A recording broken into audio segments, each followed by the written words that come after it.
I have this scrap of plywood from my previous project. It is actually a cut-off when I made these hold-down clamps. I don't want this scrap to put to waste, so I decided to make something out of this.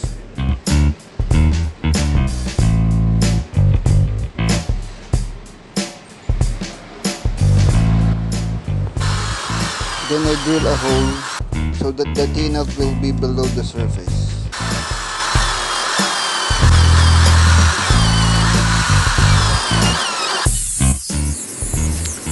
Then I use a 57mm hole saw to make the knob.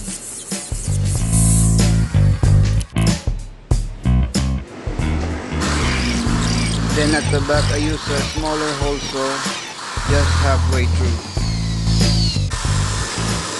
And then I split it in half using a handsaw.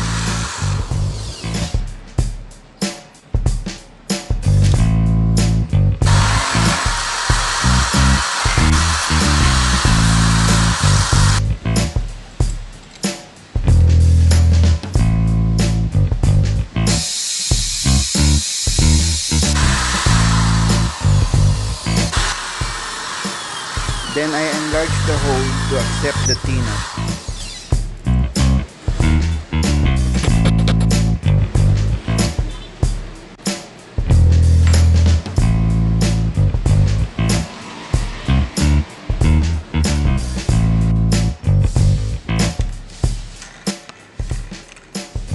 This is the knob that I made before.